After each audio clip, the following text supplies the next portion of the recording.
Welcome to episode 5 of True Stories with a Twist of Humor, and we're coming to you right here on YouTube. If you haven't done it yet, come on over to YouTube and look up Music and Beyond Productions and subscribe and follow us right here. Also, head on over to Facebook and search up Music and Beyond Productions. Find the page, like the page, do the exact same thing for Instagram, and don't forget to head on over and check out our website, www.themusicandbeyond.com. All right, well, this is episode number 5, and I hope you've enjoyed the first 4 episodes as I have enjoyed telling them. And these are all true stories in a comedic way, as I mentioned. And today, we're going to be talking about an incident that happened many years ago. And I'm pretty sure my sister's going to love this segment because this has to do with one of my sisters. And now, mind you, when this incident happened, I had no idea what was going on until afterwards. And I'll explain to you right now what I am talking about. So, many years ago, before the Darrington powwow, they call it the Soxwaddle powwow, before it got really big, it used to be a really small, almost like a community style powwow. And they used to have this little arbor, and there was houses all around it, and there was a longhouse just walking distance from there. And we used to go there all the time. Our family drum group, my grandparents would go over there. My sisters and nieces used to have their own drum group as well, so they would set up and sing. And I do not know what year this is. I am pretty sure all this has happened before my sister had any kids, because she has kids today. But she was, I believe, in her later teens. I'm pretty positive in that age bracket. Don't quote me on that because I don't fully remember. But so it was during the powwow, and I believe it was Sunday. You know, Sunday everything starts to slow down, everything starts to wind down. Well, there's this grass dancer that used to have a big crush on my sister. And my sister never acknowledged him, didn't like him. He wouldn't give up, though. You know, he was very persistent. He really wanted an opportunity to date my sister, but she was not having it. And they were doing a couple of round dances, and they were going to do a couple hour dances. They were going to do a couple other things, and they were going to wrap up the powwow so we could get on the road. So I believe I had to run back to my car, or somebody's car, and I had to grab a couple things.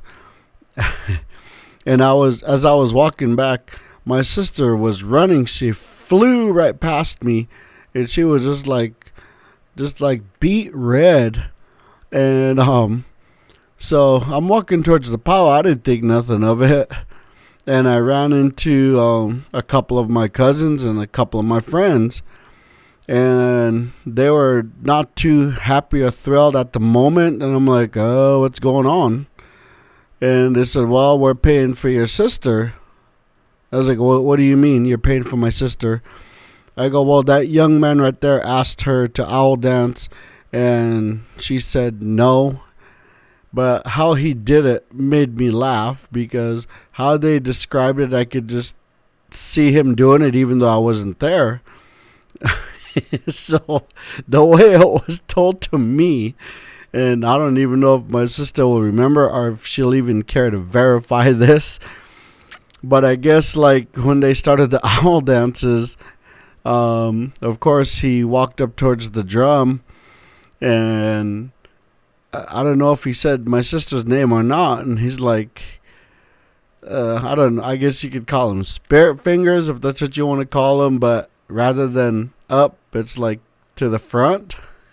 So he looks at my sister and he goes, "You." And I think that's the part she didn't appreciate. And she said no and took off running, which is where that part came in, when she went flying right past me. And That's how it was told to me. Is like he come up like you.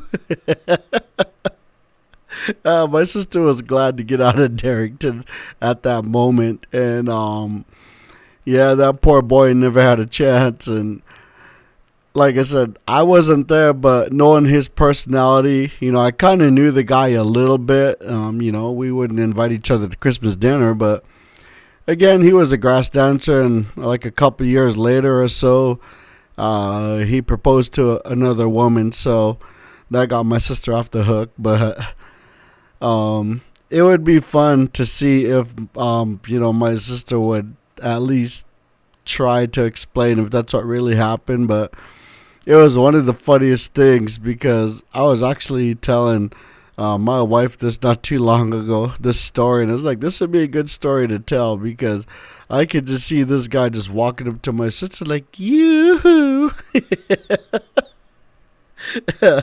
I don't know. I'm going to see my sister here shortly during her daughter's graduation, so I might bring it up. But I hope you've enjoyed this short segment of episode 5 of True Stories with a Twist of Humor. If you have a funny story like this you'd like to tell, message me on Facebook or come on over to Music and Beyond Productions Facebook page. Find the page, like the page, do the exact same thing for Instagram. You can either send me an audio clip or you can type it out or whatever you want to do. Or if you see me in person, let me know you want to record it. Or we could even bring you to the studio to tell it. Don't forget to come on over to our YouTube channel and subscribe, Music and Beyond Productions. And we will have more episodes like this in the future. There's so many stories out there. And there's more than just mine. There's all kinds of other people's. And I'm going to be trying to get other individuals in here to tell their story. But again, I hope you've enjoyed this short segment. And we will see you at the next one.